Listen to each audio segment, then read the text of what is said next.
So this is my Danchee Ridgerock crawler, 10th scale crawler, and it's pretty impressive.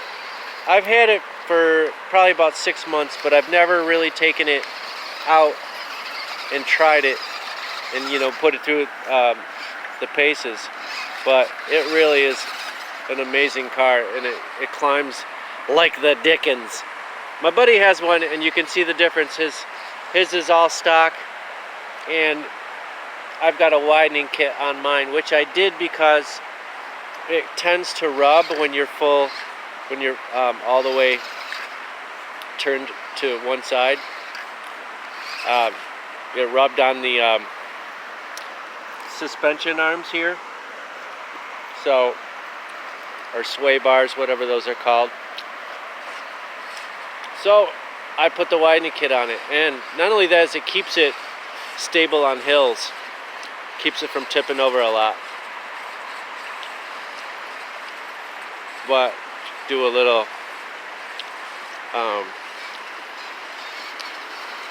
show here, show you what she can do.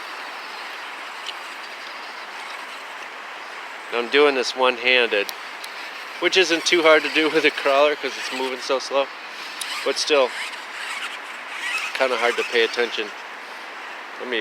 This is zoomed in a little bit. I'm going to bring it out.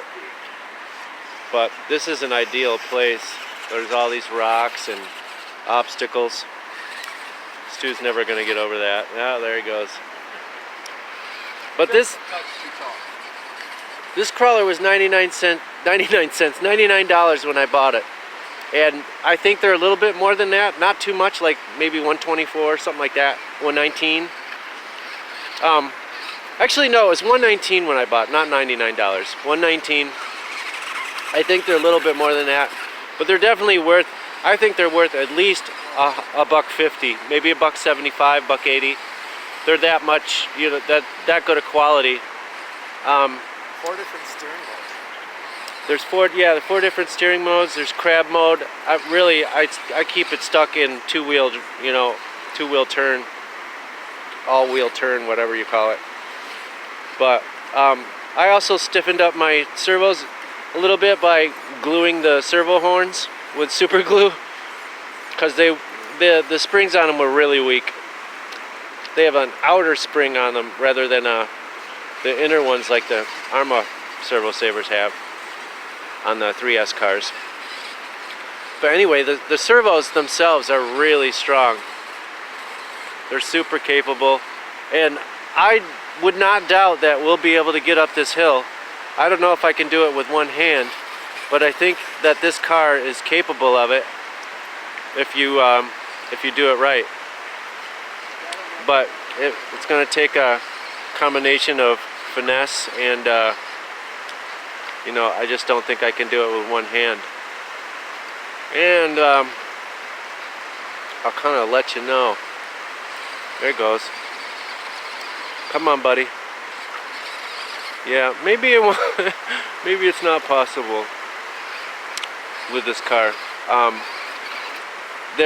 Well, with the setup that it has now, it's perfect. It's so strong that those little motors are strong. And oh, here we go. If I just got to get those back wheels.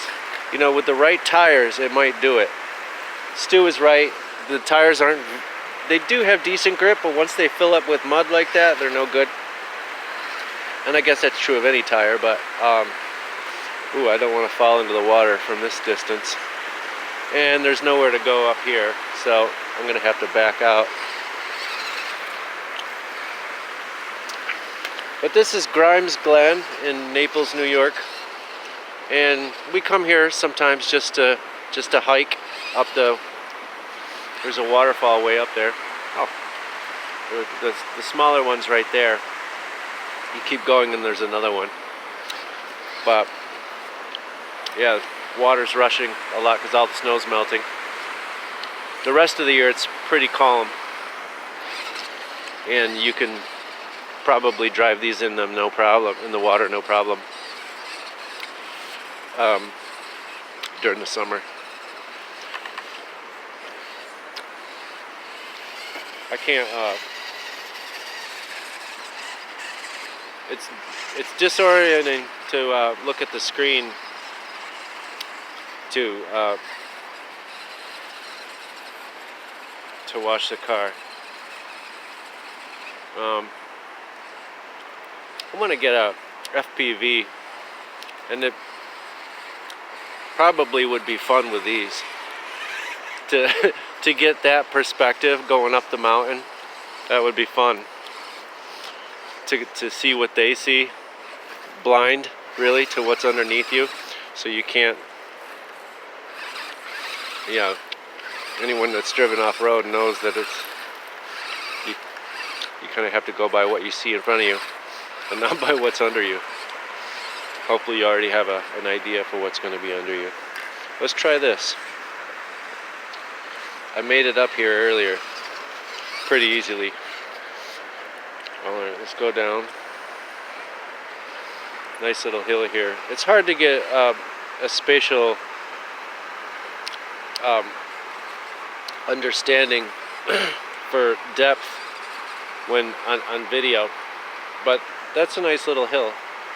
Let's back up here and come back around. Now, I don't know if anything is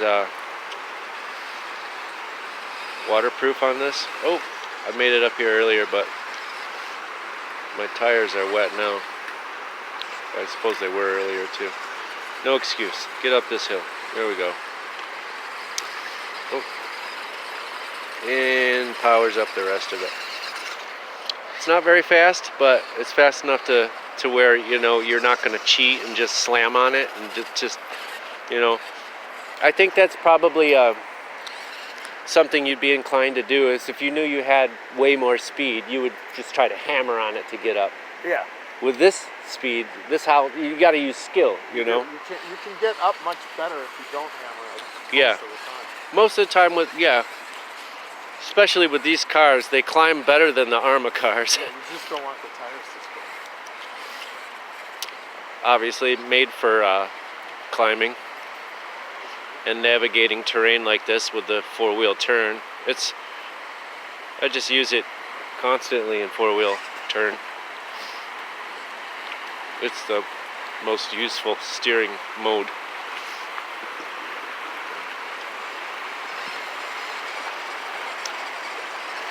La la la la la.